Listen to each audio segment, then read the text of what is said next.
Hi to everyone online.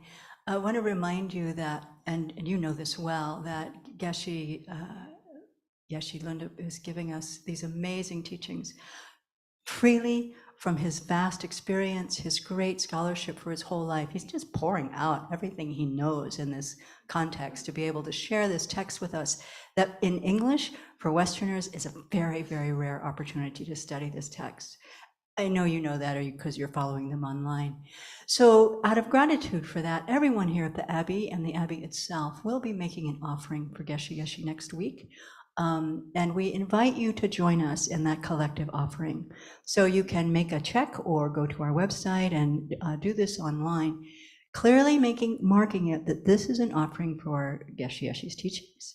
And then we'll put this all together and then make the offering at the end of the course on next Friday, the 11th. So we're asking you to be sure that your gift arrives, if you choose to make one, by Wednesday, the 9th. That's next Wednesday. That's just, 6 days from now.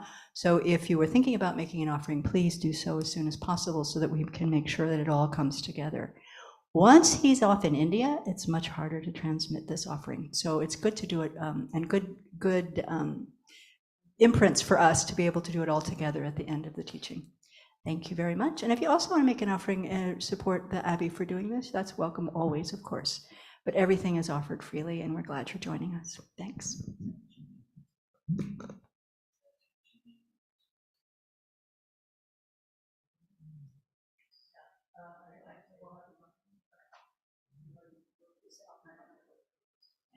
Ayata Om Mune Mune Maha Mune Soha.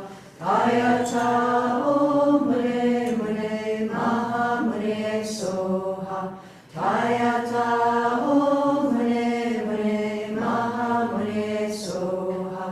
Ayata Om Mune Mune Maha Mune Soha. Ayata Om Mune Mune Maha Mune Soha. Ayata Om Mune Mune Maha Mune Soha.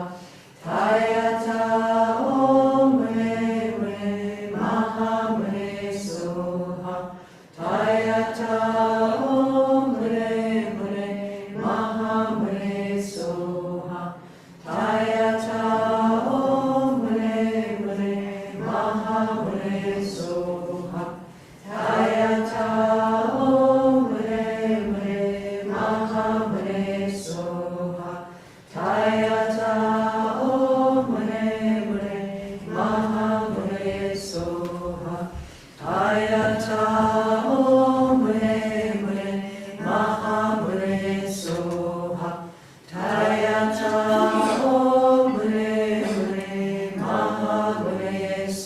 Soha. Ayata Om Mune Mune Maha Mune Soha. Ayata Om Mune Mune Maha Mune Soha. Ayata Om Mune Mune Maha Mune Soha.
Homage to my Guru, protector Manjushri, who holds to his heart a scriptural text and knowledge, of his seeing all things as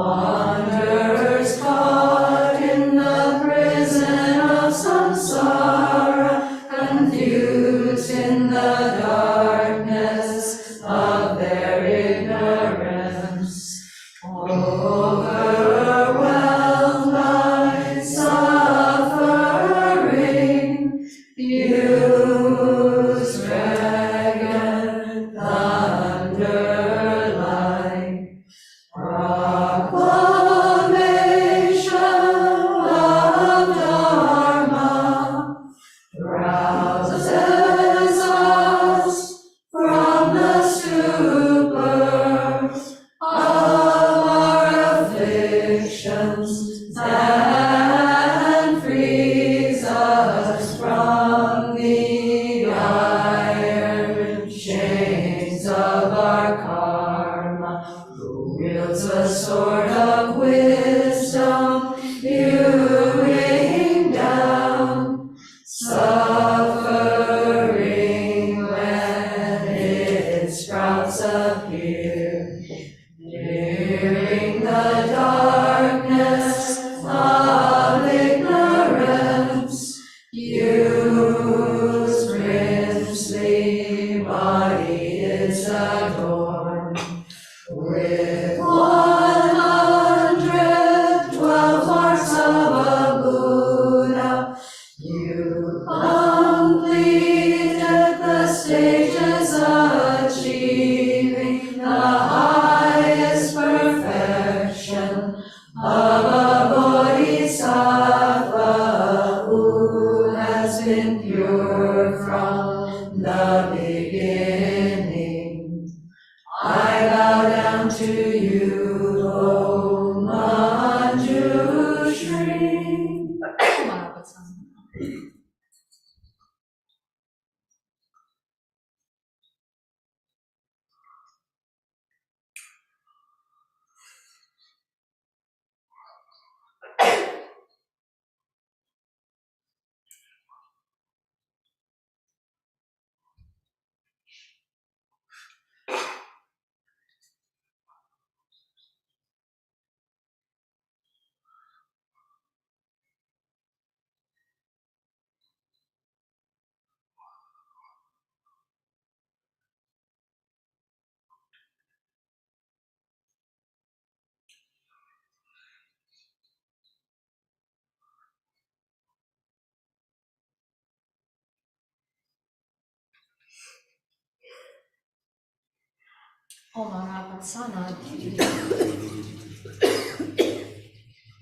With the brilliance of your wisdom, O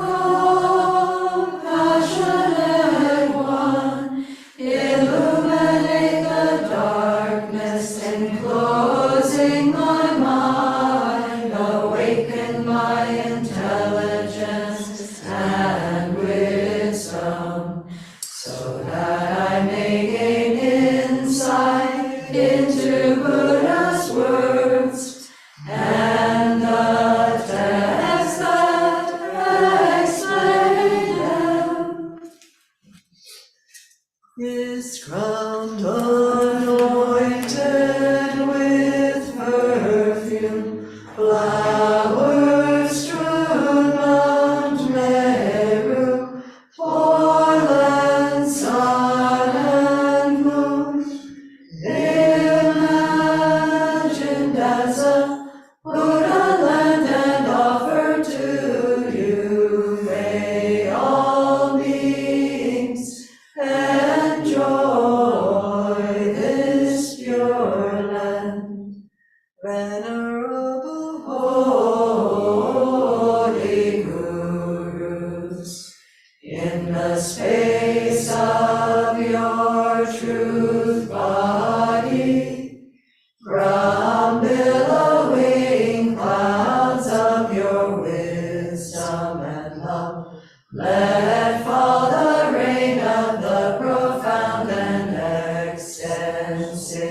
Dharma, in whatever form is suitable for subduing sentient beings. Idam Guru Ratna Mandala Kamiriyatayami.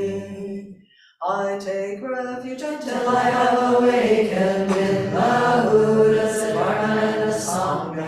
By the merit I create by listening to the Dharma, I will attain Buddhahood in order to benefit all sentient beings. I take refuge until I have awakened in the Buddha, the Dharma, and the Sangha.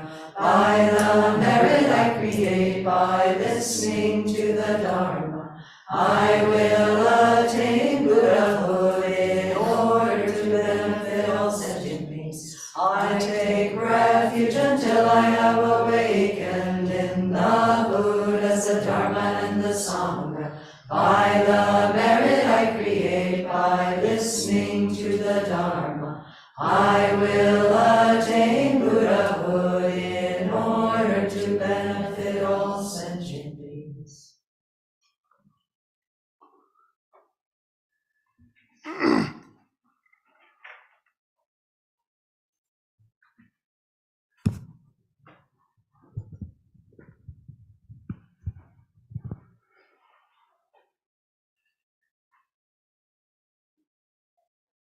Okay. Good morning.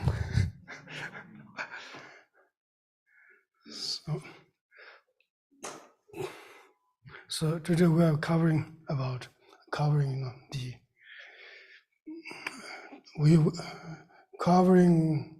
the truth of cessation. Okay. So truth of cessation has maybe some color, white color maybe. In the sense it's purity, purified by all negativities, all dark forces. So it's a little bit, auspicious coincidence that we have snow covered, all these premises. Okay, so please turn to page number 152. We left off the phrase reading the 10th ground sutra says that the 5th ground, Bodhisattva, comes to be versed in the Four Noble Truths of suffering, its origin, cessation, and path. And separately, it also says that he comes to be versed in the conventional and ultimate truths.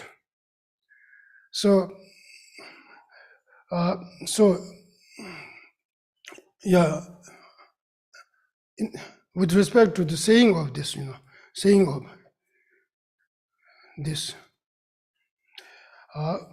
the 10th ground sutra clearly,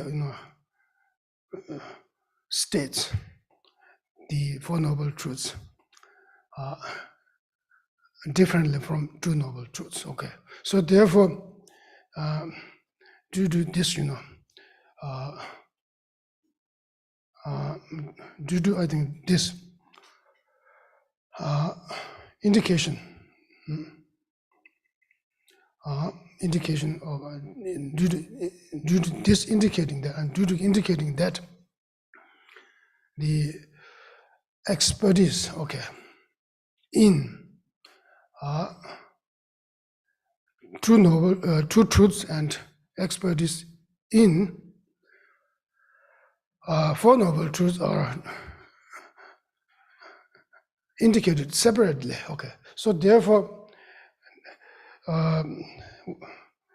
it would understandable. It would be therefore it is understandable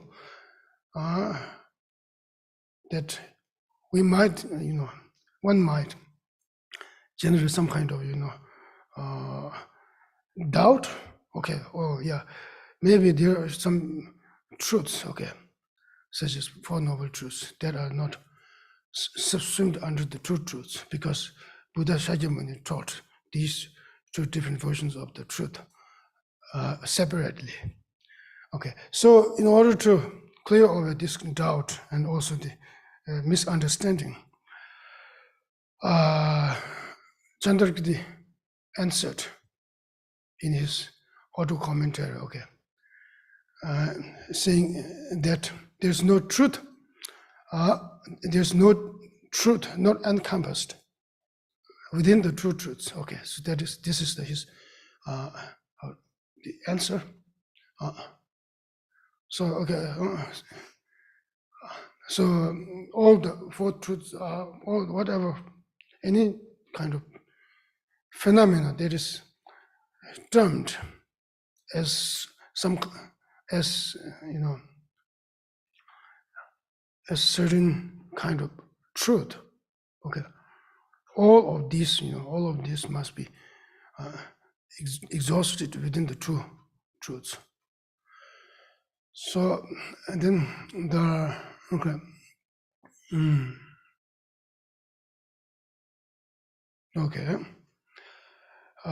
the four truths. Okay, to respond to this question, Chandrakirti's commentary confirms that there is no truth not encompassed within the two truths. The four truths.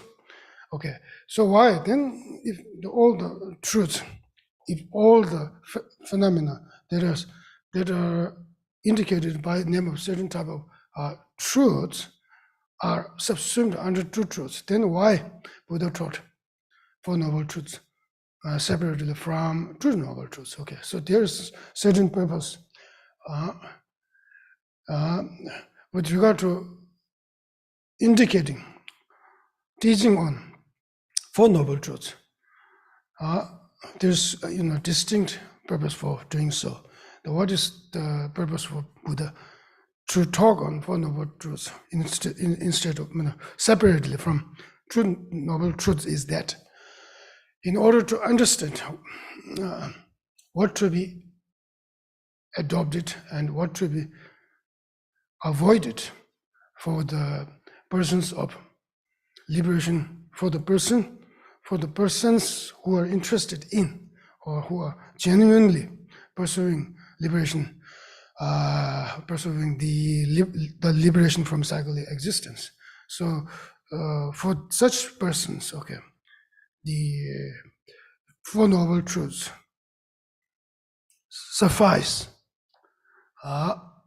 to quench or to satisfy his or her desire. Okay, so therefore Buddha taught Four Noble Truths. Okay, the Four Noble Truths, okay, it's very well known with respect to the class of afflicted phenomena. There are two noble truths, which are the origin, the causes of suffering, and the suffering itself. And then, with regard to the class of enlightened phenomena, there are also two different truths, which are the cessation and also the path to the cessation. So yeah, here I would read. I'm going to read this. The Four Noble Truths he explains were taught to demonstrate that what is to be relinquished. The class of afflicted phenomena includes their origin, the cause, and suffering. Their origin, the cause, as well as the Gunjung is unrelenting process of production of suffering. And then Gunjung, Gen is condition, okay, condition. Even though they are synonymous, totally, synonymous with respect to the examples, okay.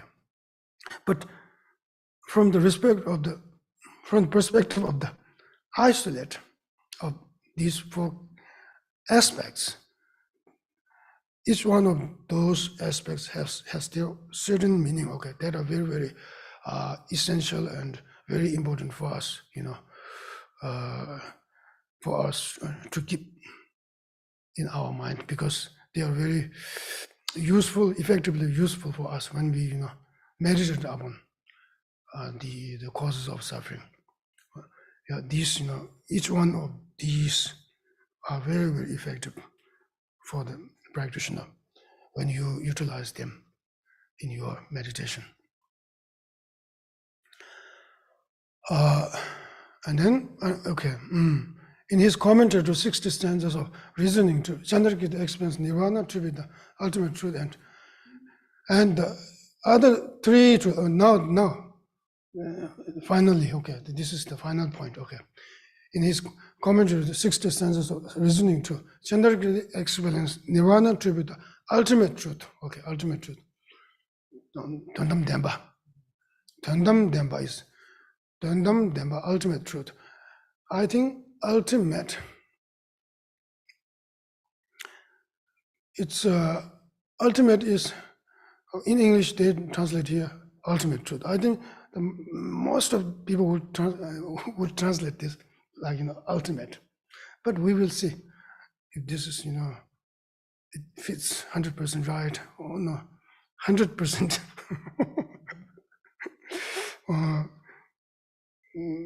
this 100% true to how to say, to take all the meaning that contains, the Dandam Demba contains.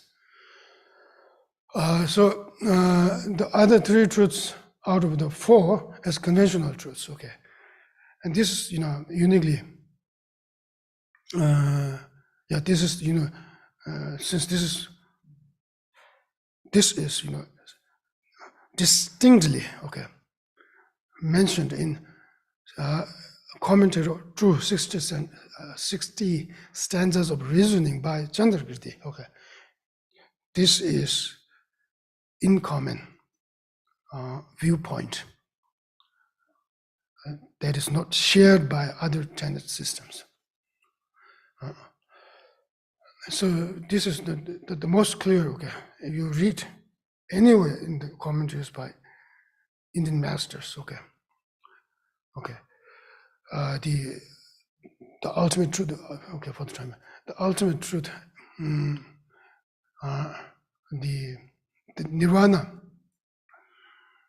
Nirvana is not mentioned or not treated or not mentioned explicitly, not mentioned as the ultimate truth. But only the Prasangika Madhyamika system mentions this. Or this. But then I was to the truth of this. The furthermore, in this comment, it was Chandrakirti.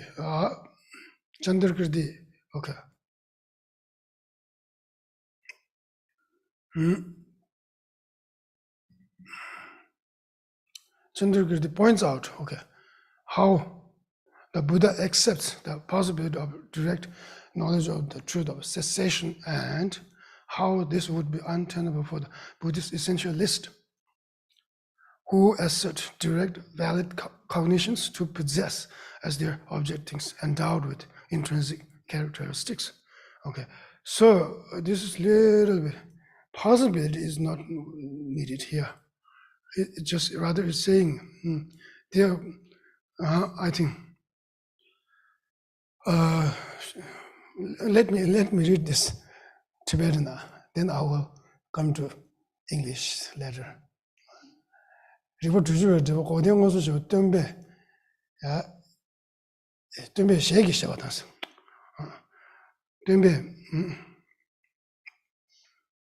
Tembe shegi sheba. That means auto commentary of 60 stanzas of reasoning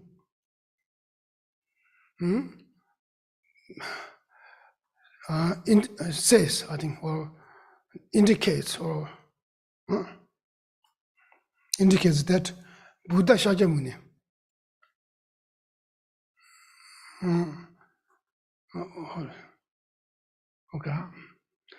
indicates that Buddha Shakyamuni has attained, I think. Buddha Shakyamuni claimed or declares or asserted that he has achieved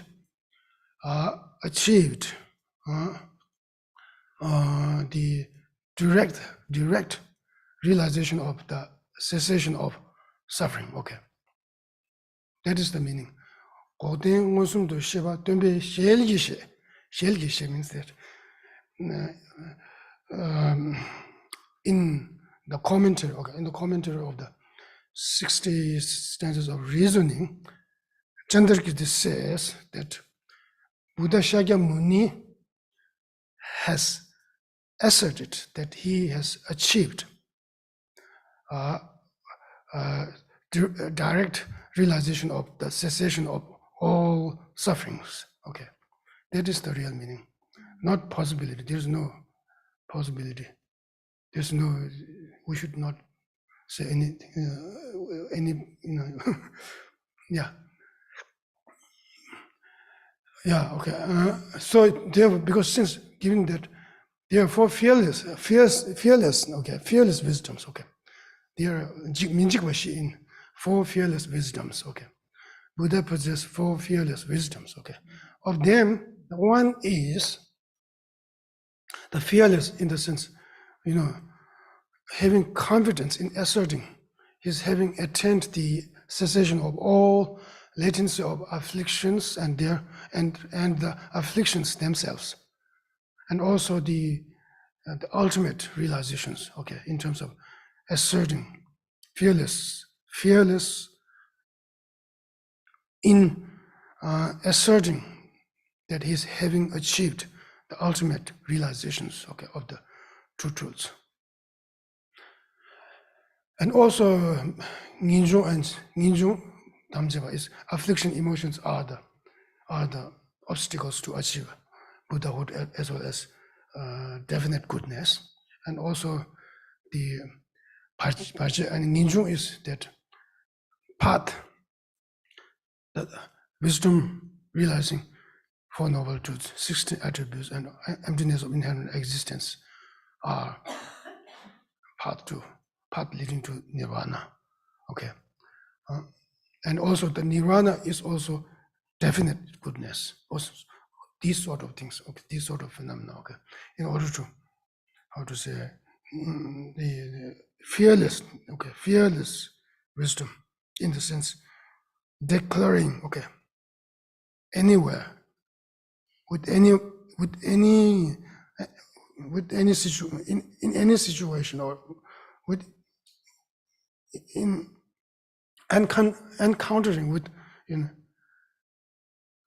encountering anybody, be it Indra, okay, or be it any human beings or anyone. I mean any living beings. Buddha is fearless. In this case, it's not stupid fearless. It is with his full knowledge, with his full knowledge. Okay, with the full knowledge, with consummate knowledge, or the most perfected knowledge. Yeah. Okay. So that is the meaning. Okay, this is not big deal. I just I need to tell this because the translation. Okay, and then okay, now what is the difficult point here is that this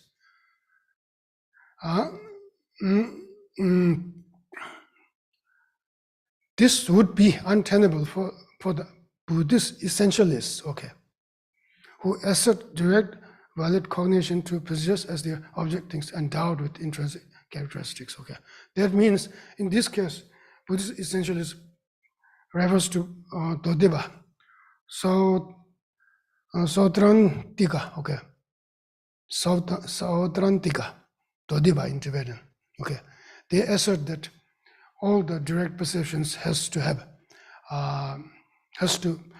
that all the direct object of the direct perception must be functional thing, okay? And if that were the case, okay, then it would be tenable for those essentialists, okay, to establish or to substantiate that that that I think hearers such as that I think hearers who has the hearers for destroyer, okay, hearer for destroyers who are in the meditative equipoise, okay, meditative equipoise, or who are in the special insight into the meditative special insight, meditative insight into the emptiness, okay.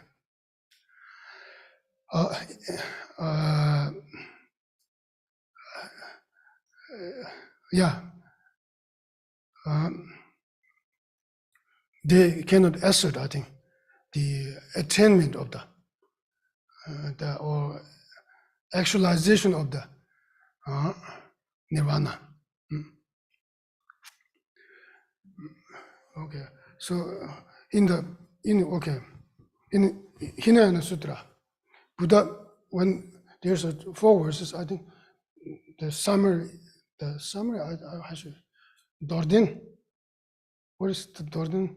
Dorden, I think Dordenba. Summary can come first. Summary can summary come first? Shouldn't come first. Okay, yeah, summary, okay. Summary, okay. First the summary, and then it has expansion and details, okay. So the summary has 4 different, I think, words, or 나기 깨웠어. 상벌주밭에 자오제 시바시미시. Okay, that I have eliminated all the miserable birth. Those the 4 destroyer has assert, I think, once they have achieved Aryaship, they assert this among themselves or assert this to some suitable disciples, okay. Gyawase means that eliminated or rooted out, rooted out the cyclic rebirth. Sangparjavate means that I have done, okay, I have done with the I have completed, I think I have completed my trainings, okay, I have completed my trainings, okay. Sangparjava then, okay, sort of, this is the meaning, okay. Chaoche means that I have now no more work to do. I have just, my work has been completed. This is Sravasti means, no, I don't have anything, any kind of future. I don't see any future rebirth that I will take. Okay, so these are the 4 summaries. Okay, in order to expand on that, then Buddha in that sutra, there's 18 different expansions. 18. Okay. So I think we can. So all of this, what is being said by all of these, passage, all of this passage is that how the 4 destroyer, okay, for destroyer, okay, how hearer for destroyer has achieved nirvana with no remains, okay, without remains, I mean, okay, so this is accepted by all Buddhist schools, okay, since this is a passage from Hinayana Sutra, so this must be accepted by all Buddhists, that such passage, such sutra is taught by Buddha himself. So therefore, Buddhist essentialists cannot, explain that, perfectly, because the nirvana itself is non-affirming negation. So therefore, it is permanent, not impermanent. And then there's no any functional thing when the actualization of the nirvana without remains occur. So therefore, they cannot, assert the actualization of the nirvana without remains. That is the because for them, direct perception has to have a anything that is directly perceived by direct perception must be functional thing. And nirvana is not functional thing. So therefore, they cannot, describe this portion, the passage of the Hinayana Sutra properly or correctly. That is that is what here said.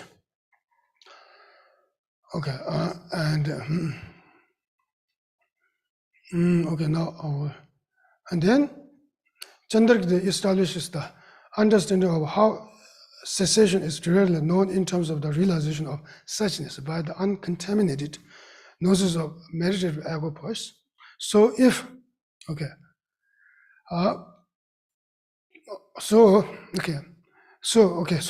in Chandrakirti, in his commentary on 1660 stanzas of reasoning with a lot of effort, he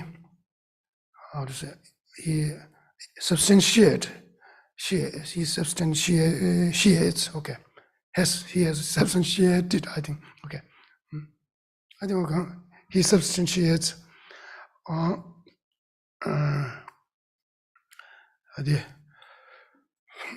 in order to directly, in order to actualize nirvana, one has to have the direct perception of, or direct or realization of the emptiness.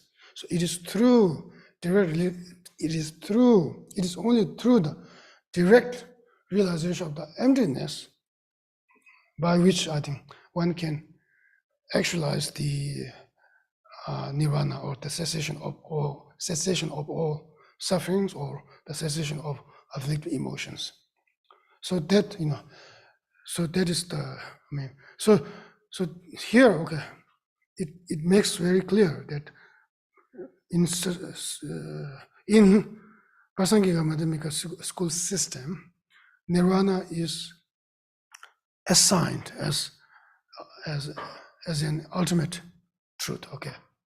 So the final reason, or what is the finality, is that because it is directly perceived, or it is directly experienced by the uncontaminated gnosis, of meditative equipoise. So that is the, because from the perspective of the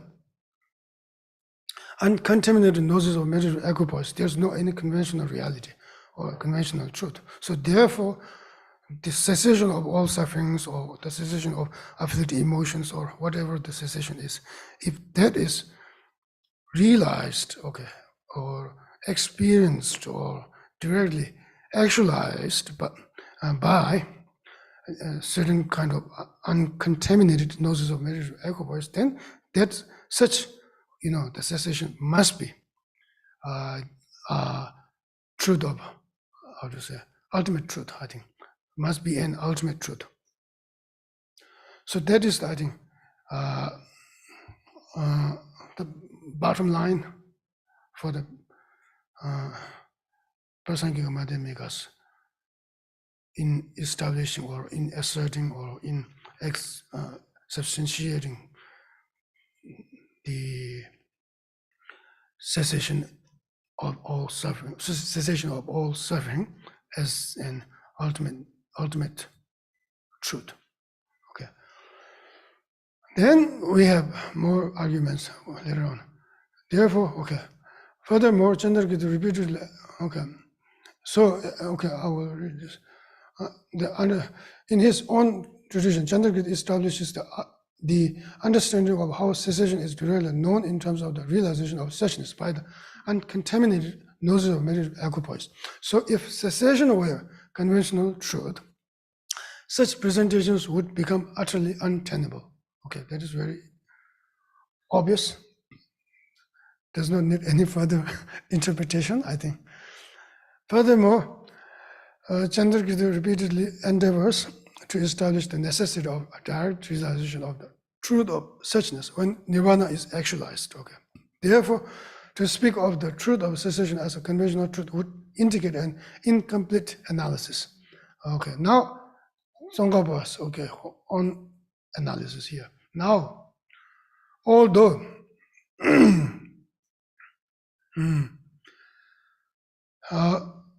although the negation of true existence, the object of negation on a given basis is defined as the ultimate truth, okay. This does not entail that the object of negation of whatever constitutes ultimate truth is necessarily non-existent. Okay. Yeah. Now, yeah, I will read this in Tibetan.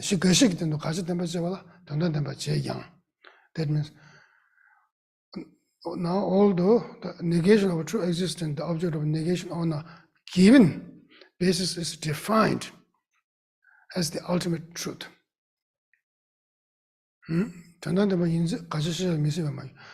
This, okay, does not entail, I think, this does not entail that the object of negation of whatever constitutes ultimate truth is necessarily non-existent. Okay. Non-existent. Okay. Now, okay. Okay. This. Okay. This. Okay. I will read this. This does not entail that the object of negation, whatever constitutes ultimate truth, is necessarily non-existent. Okay, okay, right. Yes. For example, I think the praise to the ultimate expanse states. I think this should be clear. Okay. The negation of true existence. Okay. The object of negation. Okay. The negation.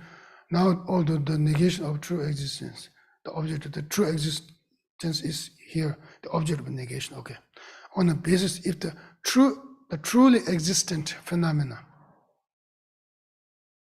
is to be negated, so that is the object of negation. So if that object of negation is to be eliminated on a given basis,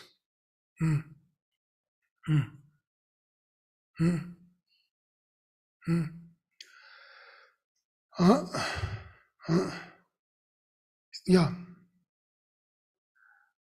that eliminated on a given basis, okay, such as inanimate things or animate things.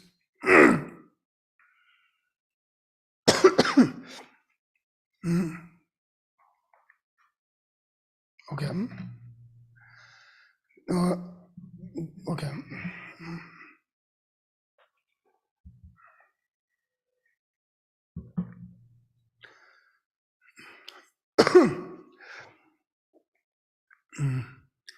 Given basis, okay. Yeah, the negation of that, I think, the negation of the true existence. Here, okay, the negation, the negation of a true existence, okay. the negation of a true existence. The negation of true existence can be is is actually an ultimate truth. That is the meaning. The negation of truly existent phenomena is an emptiness of inherent existence on a given basis. That is the meaning. Then the number two piece, second piece is it does this does not entail that the object of negation of whatever constitutes ultimate truth is necessarily non-existent. That is true. Whatever every ultimate truth, the object of the negation of every ultimate truth does not necessarily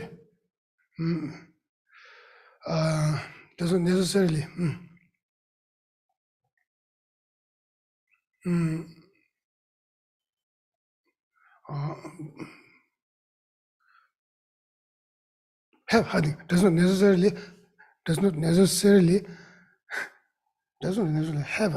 does not necessarily have to be non-existent. Because we have the cessation of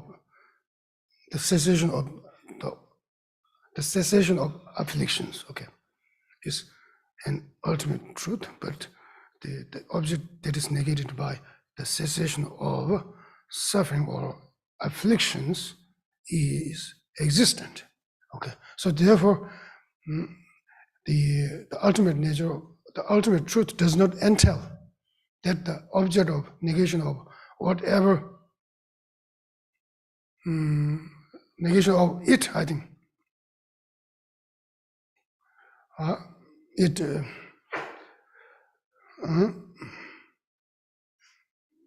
it does not entail. It will take some more minutes. I will just read this in order to make my sentence correctly. I will just read. Does not entail that the object of negation, whatever constitutes ultimate truth, is necessarily non-existent. For example, the praise to the ultimate experience states, majority of the here, that which if not known, makes one revolve in the three worlds, that which definitely abide in all beings to the ultimate expense. I bow and pay homage. That which is the cause of samsara, from purifying this very thing comes the purity, that is nirvana. Dharmakaya truth is this. So there are several lines. So this. So this, 1, 2, 3, 4, 5, 6, 7, 8 lines. Two verses are quoted here. In order to show that the object of the negation of,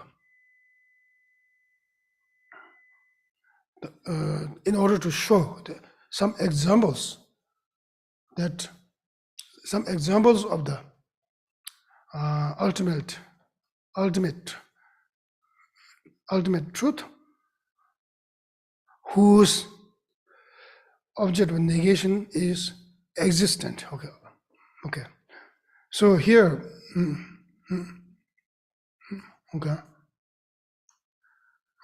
so this, two verses indicate or exemplify the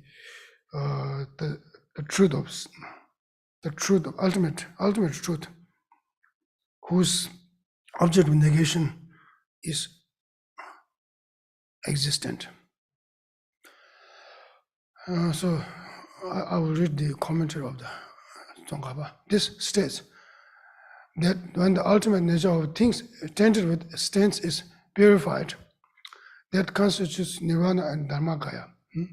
This states, I think, these two verses state that when the ultimate nature of things tainted with stains is purified, that constitutes nirvana and dharmakaya. I will read this in Tibetan. Chuni temad jeba, temad jangbana, yangde de chugur song. Chuni temad jeba. It's a very heavy word. You can, it's kind of also elastic. You can pull, and someone is pulling eastward, some others are pulling westward, some are northwards, northward, and then So, I think it can be, construed in many ways. Okay, I will, I think, give the examples of those, different understandings or different understandings of the meaning of this passage and also the meaning of the intent of Tsongkhapa. See, when the ultimate nature of things, things, why they put, it's okay. Ultimate nature of things tainted with stains is purified, That constitutes nirvana and dharmakaya, That, chuni trimada jeba trima jambana, nyangde de chugur song is, it also can mean that it also, you can also take the meaning of it from it in such a way that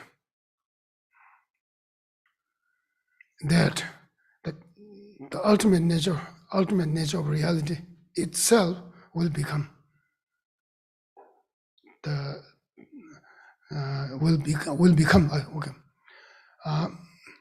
dharmakaya, nirvana and dharmakaya. In this case, dharmakaya refers to the nirvana and dharmakaya. Chugu is, in this case, chugu is rangdun chugu. Rangdun is self. I think chugu, the true body, true body, chugu, true body, nirvana and true, and this, so nirvana, it will become nirvana. So the ultimate nature of reality, if the stains of the mind,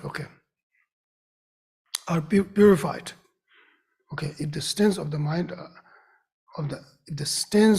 are purified by antidotes, then the ultimate nature of the mind itself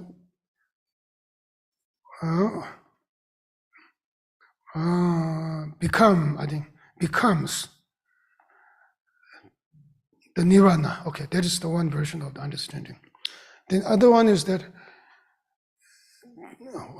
when the mind is tainted, when the mind is tainted by stains like afflicted emotions and their residues and also their imprints, the emptiness of the mind is also how to say, tainted, or tainted is, I don't know, jeba, Trimada jeba in Tibetan, Trimada jeba means that carries, carries,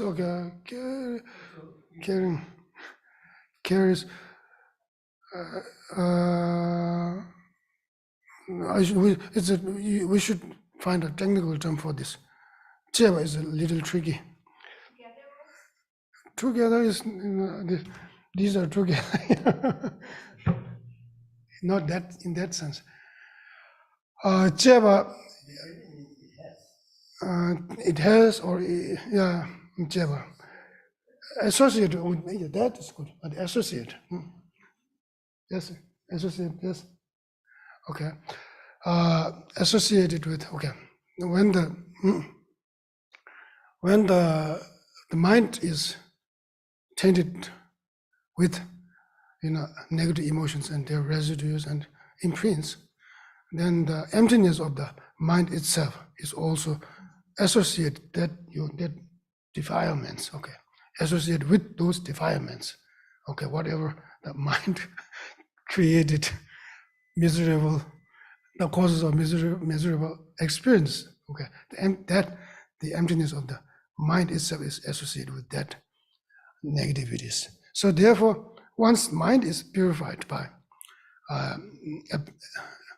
applying, I think, the antidotes from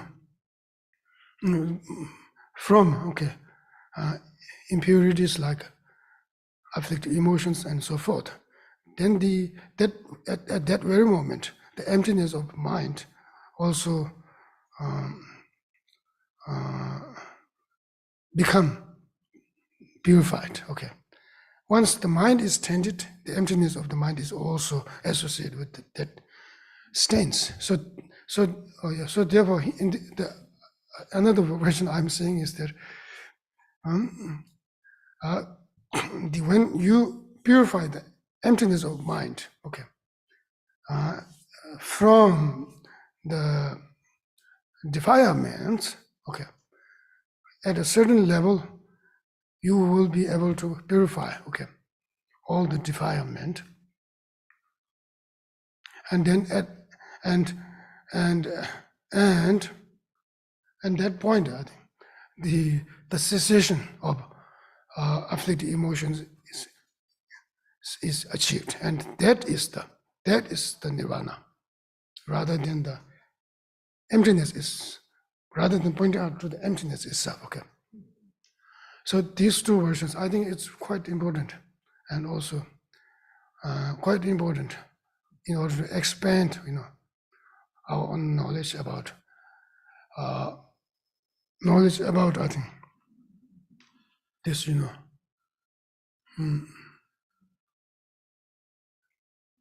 knowledge about nirvana, I think. Yeah. Yeah, okay. So, okay. If now I think, and then, okay, I think I'm going to read the remaining, then it will be more easier to discuss.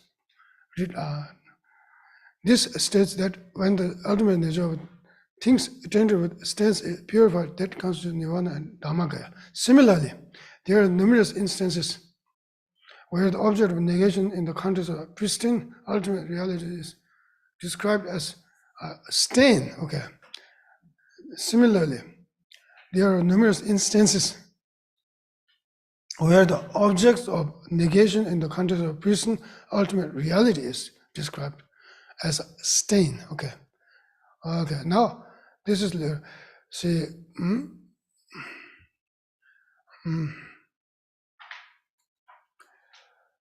Here, when the ultimate nature of things tainted with stains is purified, the constitutes nirvana. That constitutes nirvana and dharmakaya. Okay, this is we have talked about. We talked about this. Now, similarly, okay, there are numerous instances where the object of negation in the context of pristine ultimate reality is described as a stain. That is, see here, where the object of negation in the context of pristine ultimate reality is described as a stain. Okay, that is something we need to be discussed.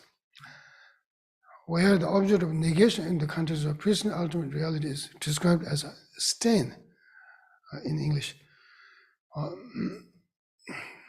답의 준이지 가자. 답의 준이지 가자. 대말씀 어떤 맛이 예배치나 인티베는. 답의 준이 각자. Okay. 답의 준이 각자 is the object of that thing. The object of negation in the context of pristine ultimate reality is described as a stain here. Okay. Okay. So this, in order again, this passage has also different interpretations. You can also take this, very take the meaning that the ultimate nature of reality. Okay, pristine. Okay, ultimate reality. Pristine in the context of pristine ultimate reality. Pristine ultimate reality. Pristine ultimate reality is ultimate reality. If you take this, okay, in essence, pristine ultimate reality. So, no, I mean the object. I should say, okay, I would come there. It's a little bit. The object of negation in the context of pristine, okay, ultimate object of negation in the context of pristine ultimate reality. Okay, so that is okay. We need to know what does that mean. The object of negation in the context of pristine ultimate reality. Okay, what we need to know, what does that mean? The object of negation in the context of pristine ultimate reality. Okay, it can be construed in two different ways. The one is obvious, I think. It's just literally. You can literally, okay, take the meaning. You can take the meaning literally, okay, from it, whatever it says literally. The other one is little bit, you need to adjust, okay. The object of negation in the context of pristine ultimate reality, okay. The pristine ultimate reality, okay. When the pristine ultimate reality is pristine ultimate and reality is purified, okay, from stains, okay. Then that purity, okay, that purity, okay, which abides in the pristine ultimate reality. You can also mean, yeah. So that is the one meaning. The another meaning, I mean, okay, when we say this, 답의 춘이지 각자 제물수모 두마지 유비칠 is the dependent word, actual word, Tsongkhapa's word, and it can be construed in terms of 답의 춘이 is there, okay. Pristine ultimate reality is there. Then when we say the object of negation,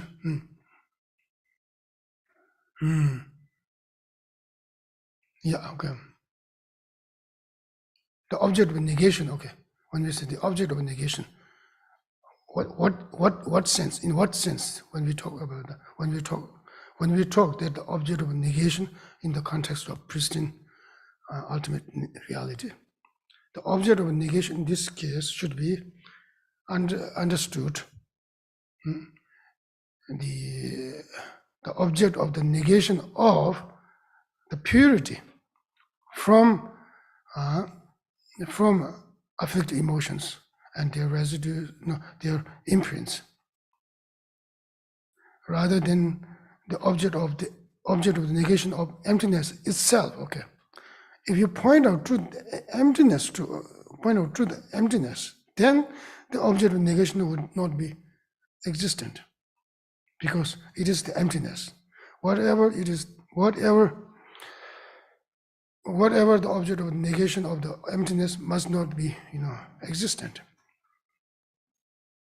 So okay, so I think this is from the perspective of Pension Sunataba, you will have something like that. So generally speaking, there are several different versions. Okay.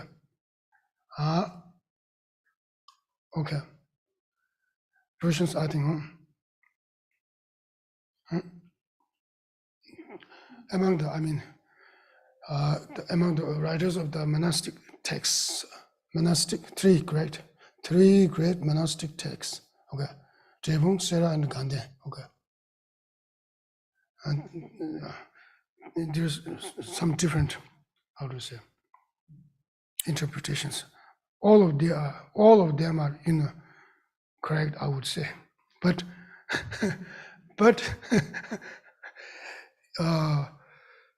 it's good to know, I think.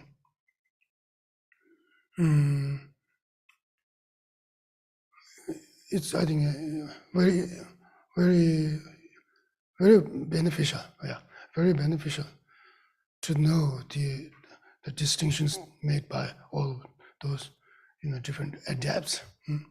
Not only they are the scholars, great scholars, they are highly realized adepts, and not only are they great scholars and adepts, they are also very, very karmically, I think, associated or related to us. So therefore, I think very important for us to know them, not only just, in expanding our own intellectual understanding, but, it's worthwhile to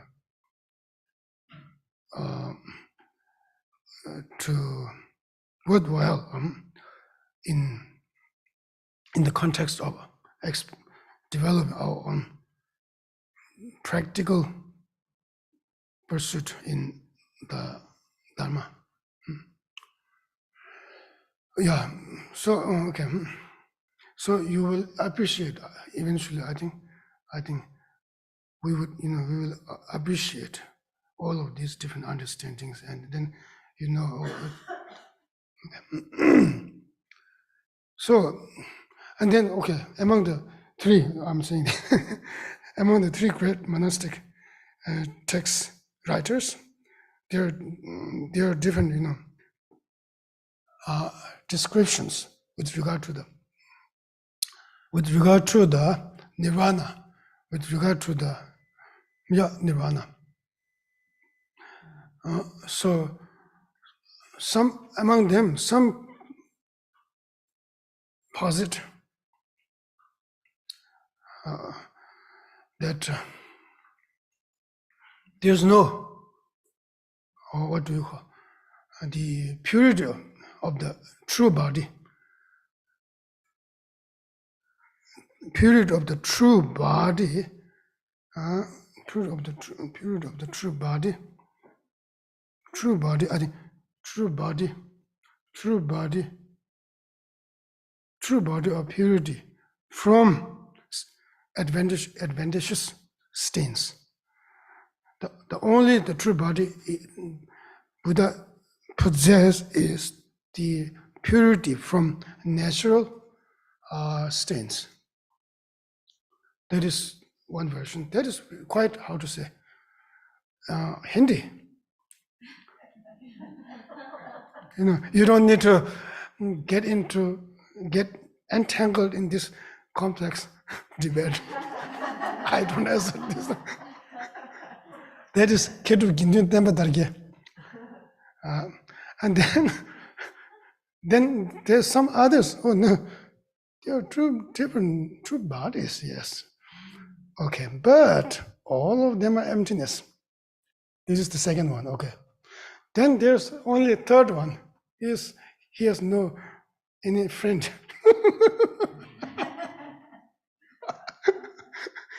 And he is very kind of robustly saying, I think, oh no, no, this is not emptiness.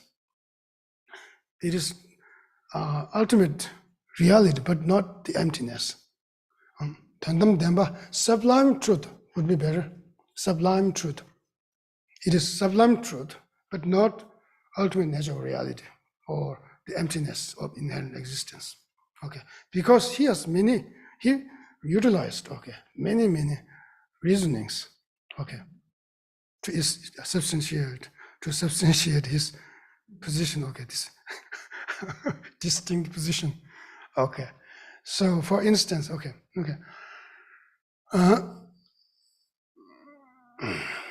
for instance, I think I would just point out just maybe 2 or 3 different reasonings that reasons put forth by Pinjasunatawa in order to prove that nirvana is not an emptiness, emptiness of inherent existence. The one is, if the nirvana were an emptiness of inherent existence, then it is untenable to establish the division of two different true bodies, because there's only one true body, which is the purity from natural stains. This is the one. Then the other one is that if that were the true, if the nirvana were the emptiness of inherent existence, then the emptiness of the mind of the Bodhisattva, who are on the second ground or third ground, let's say, or first ground, not the initial stage, the later stage of the first ground, and then second or third, fourth, fifth ground, of the emptiness of the minds of those, Bodhisattva, would have to be sublime, the cessation of, the truth of cessation, if that were the case, then all sentient beings would have to be liberated simultaneously. All sentient beings would have to be liberated simultaneously and without any effort, without exerting any effort. Because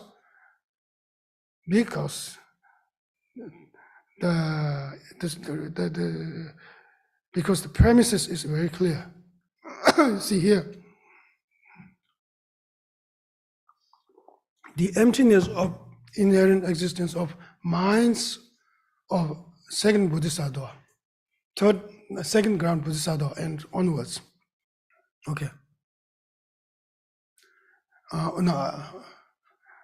Let me say that. The object of the negation, I should say.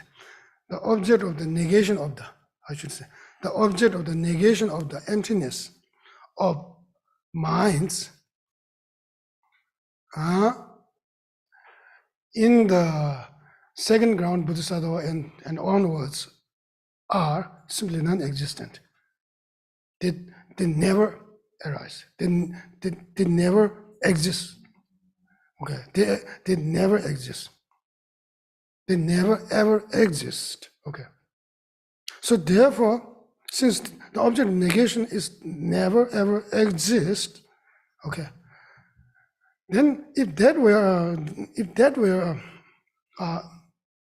the truth of cessation, then everybody, all sentient beings would have to be liberated simultaneously without any taking effort, because emptiness is there from the beginningless time. So that is the second, that is very, very, appealing reason. And then the third one is, I think, this is from a sutra. Okay, this sutra is also quoted in the commentary on 60 stanzas of reasoning by Chandrakirti. Okay,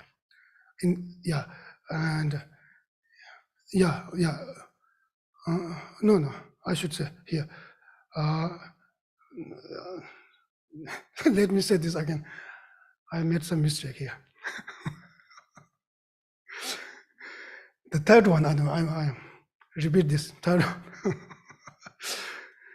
one is that, chewing press. What is it? Press for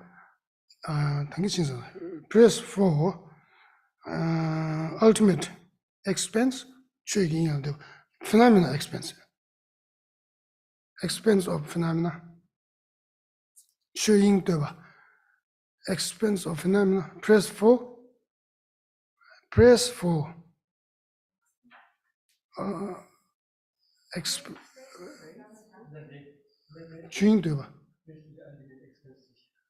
ultimate expense. Okay, okay.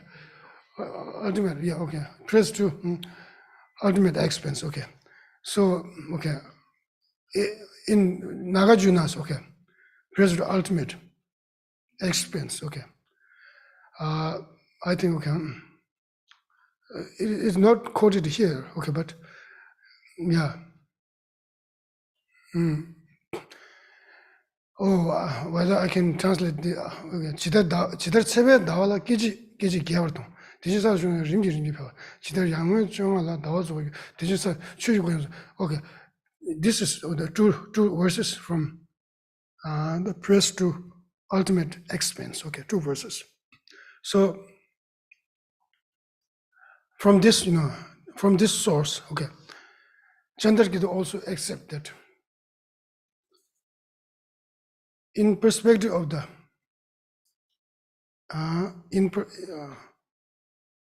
according to that, Chandrakirti accepts that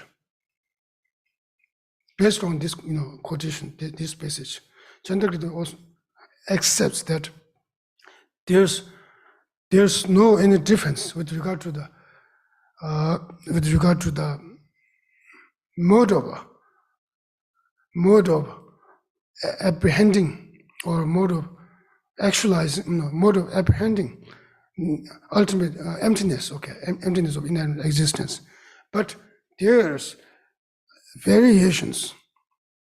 Okay, but there's variations with regard to the perceiving the cessation of afflictive emotions in the context of 10 uncontaminated superior grounds. Okay. So therefore, if that is the case, then it automatically shows that nirvana is not the emptiness, because with respect to perceiving nirvana, there is variations. Okay, there is different levels. There's superiority levels. Okay, there's superiority. Okay, there's variations, I think.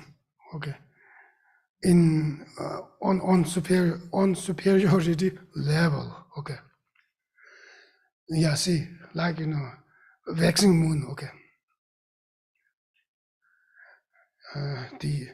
with respect to the emptiness itself, it's just same. But with respect to the cessation of the afflicted emotions, and also the afflicted emotion. Okay, then there's differentiation. Okay,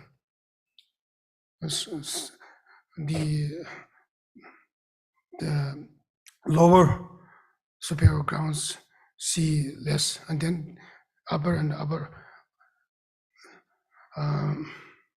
superior grounds see much more, much more expensively. So therefore, if the nirvana were the emptiness of inherent existence, then it would be untenable to establish that there are two different modes, two different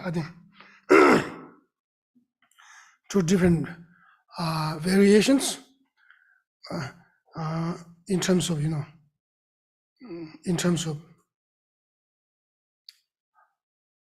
I think not two different difference. I think just difference in terms of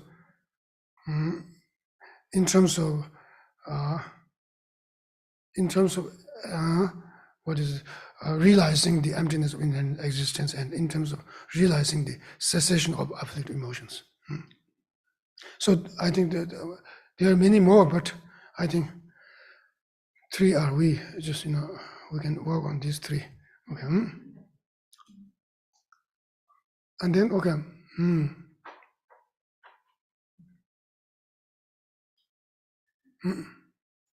Okay, now.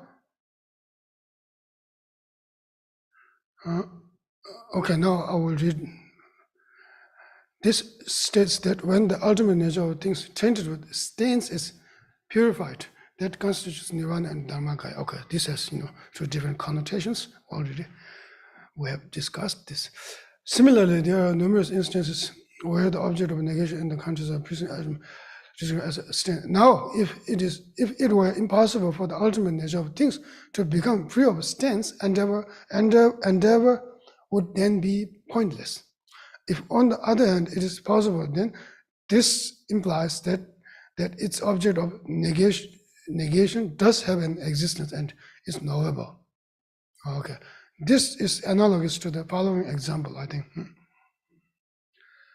At the rabbit's horn, okay, which is the object of negation in the context of the phrase, the non-existence of rabbit's horn does not exist as a knowable. Yet one can still posit the absence of a vase whose object of negation does not in general as a knowable, does exist as a knowable, as an instance of that non-existence of a rabbit's horn. Okay, it's a long sentence. Okay.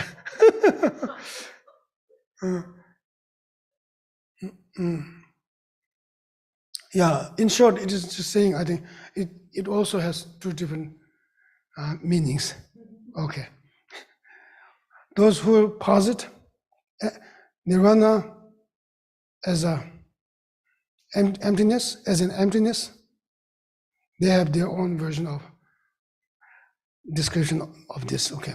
Those who accept, those who do not accept, I think, nirvana as an emptiness of inherent existence, they have their own description of this. Okay. Both of them, do their own description very smoothly. So, according to the proponents of the nirvana,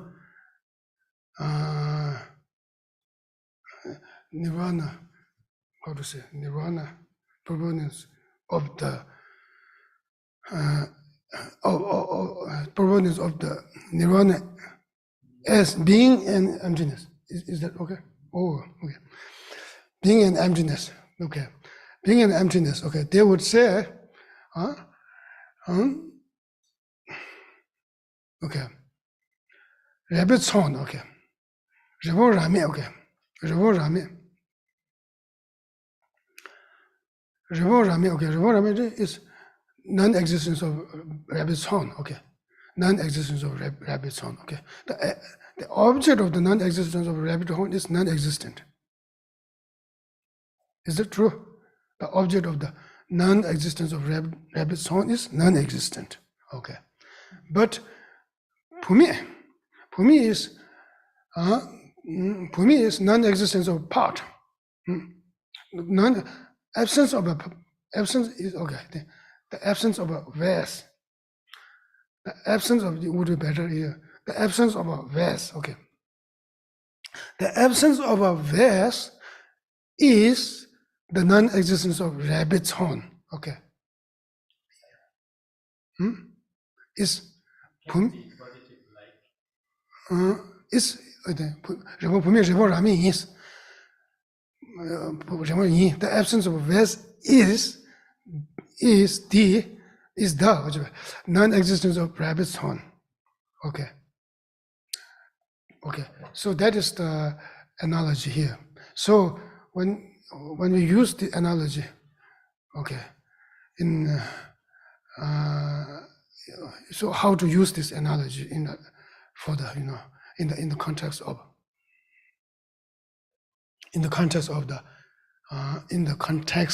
the emptiness. Okay.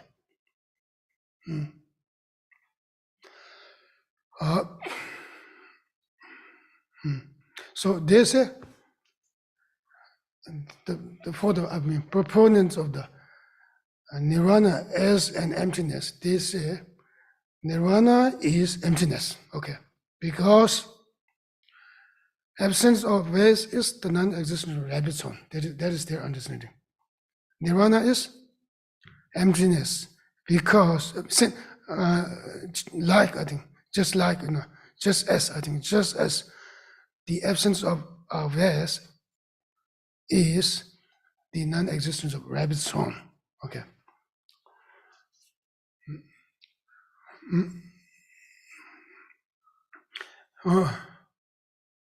But the emptiness of inherent existence, okay, the object of the inherent existence of phenomena is non-existent. Okay. Object of the emptiness of inherent existence is non-existent. But the object of the inherent emptiness of the inherent existence of a purified basis, such as the second ground Bodhisattva, second ground of the Bodhisattva, third ground of the Bodhisattva, also the all-knowing, Buddha's all-knowing. Okay. And then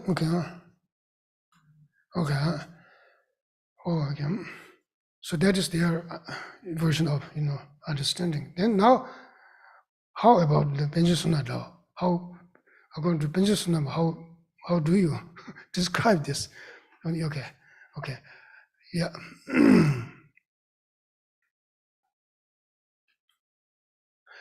So it's very simple. Okay, according to Panchasuna, it's very simple. Just as I think the absence of a vase is non-existence of the rabbit's horn. So I think the emptiness which is purified from the stance, okay. No, the purity of the emptiness, okay. The purity on the emptiness or in the emptiness from the stance, okay, is empty of inherent existence rather than emptiness of inherent existence. Empty of inherent existence rather than emptiness of inherent existence. Okay, so either one, okay. So whose object of negation does not exist as an instance of the non-existence of a rabbit's horn.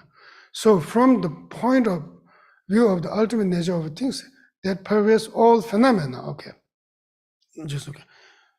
Just simply saying the non-existence of inherent existence, okay. Non-existence of inherent existence pervades all phenomena, okay. So both pure and impure, okay. Phenomena, all phenomena, both pure and impure. This is indeed defined in terms of the negation of the two kinds of self, where what is negated has no existence in reality at all, okay. Okay, this is very clear, I think. Where what is where what is negated has no existence in reality at all. Okay? However, as a given basis become progressively more purified or stands, its ultimate nature to become progressively more purified. Therefore, for certain special types of basis, it is inadequate to leave its purity only one-sided. Okay. Its purity must also include the purification of the relevant advantageous stance. And it is this that is called the truth of cessation. Okay. Okay. It is this. Okay. Okay. So when we say it is this such ultimate nature, no, you shouldn't. If you, yeah, I think not necessarily. I mean, okay. From the perspective of I think nirvana as being an emptiness of inherent existence, then you can point out to such ultimate nature. If you do not accept the nirvana as an emptiness of inherent existence, then such and it is this refers to the purity from stains. Okay, purity which lies on the emptiness, and purity from stains. Okay, advantageous stains. This, okay, it is this that is called, okay, the truth of cessation. Okay, so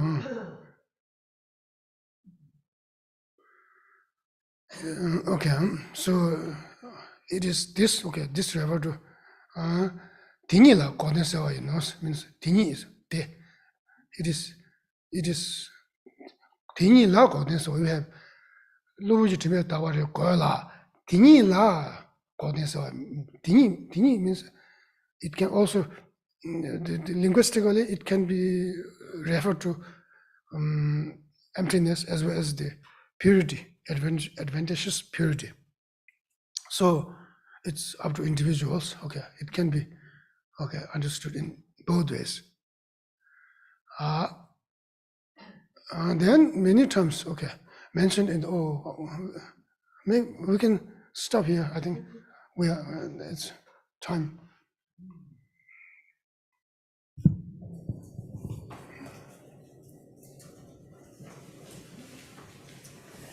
May the spiritual teachers who lead me on the sacred path, and all spiritual friends who practice it have long life. May I pacify completely all outer and inner hindrances. Grant such inspiration, I pray. May the lives of the venerable spiritual mentors be stable, and their virtuous actions spread in the 10 directions. May the light of wholesome's teachings dispelling the darkness of the beings in the 3 worlds always increase. Idam Guru Ratna Mandala Kamniryatayame. Due to this merit, may we soon attain the awakened state of Guru Buddha, that we may be able to liberate all sentient beings from their suffering. May the precious Bodhi mind, not yet born, arise and grow. May that born have no decline, but increase forevermore. In the snowy mountain pure land, you're the source of good and happiness. Powerful Tenzing Gyatso Chenrezi, may you stay until samsara ends.